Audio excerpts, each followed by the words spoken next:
I'm Scott Herrick. I'm the State Director of Public Policy. I work for both the Western Carolina chapter of the Alzheimer's Association and the Eastern Carolina chapter. And what is the major need for advocacy of Alzheimer's disease and dementia? Right now, the major need is research funding and awareness. It's an underfunded illness, unfortunately. It's the most expensive disease in the nation right now. It exceeds cancer, exceeds heart disease in the cost. Right now, it costs about $226 billion every year to pay for Alzheimer's disease in the United States. And if we don't do something about that trajectory, by 2050, we're looking at about $1.2 trillion a year. So right now, what our big ask is when we talk to congressional reps is we're saying the National Institute of Health needs to recommend more research funding for this disease specifically. Because out of the top 10 that are fatal, it's the only one that is increasing in prevalence, not decreasing. Is that the major limitation then, would be money and funding, or are there other limitations to why it's not being funded? I think some of the limitations on why it's not being funded at the same level is there's also an overall ageism. It's your lot in life as you get older to get this disease. A lot of people just thought it was like a bittersweet condition that as you age, this is going to happen to you, and now we know it's an actual degenerative neurological condition, that it's an actual real disease that can possibly be treated because we can treat it in a mouse. It's a matter of translating those successes. So I think some of it is just general awareness with the public, and also too, it's a tough nut to crack. Alzheimer's disease, you're talking about the most complicated organ in the human body with the brain, and so research, unfortunately, has also hit some walls here. So what the scientists tell us is we need more at-bats. They need more at-bats to actually be successful. And Francis Collins, who's the director of the NIH, he said, this cause needs about $2 billion every year for about 10 years to really get around it.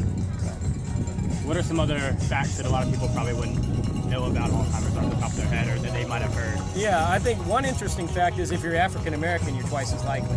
A lot of people don't know that. And if you're Latino, you're 1.6 times more likely.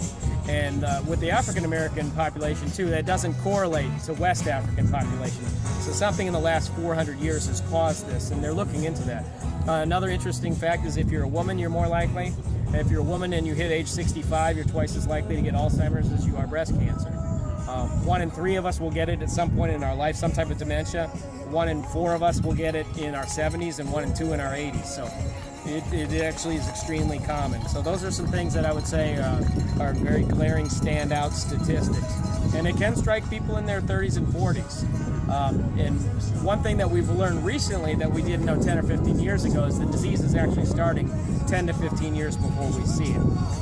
It's kind of like if you have an 8-cylinder car, by the time you notice the first symptom or something wrong with the car, already 4 cylinders aren't working.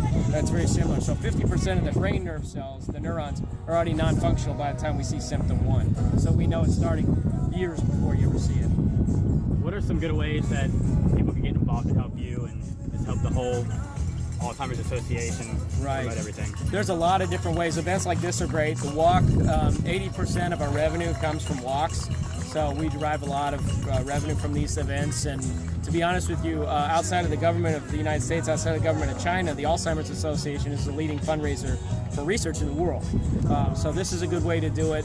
If people want to get involved and help us fight on the political front, we're not a partisan issue. Obviously, everybody gets Alzheimer's, and you can engage your state legislatures by signing up to be an advocate. You can become a federal ambassador, a congressional team member.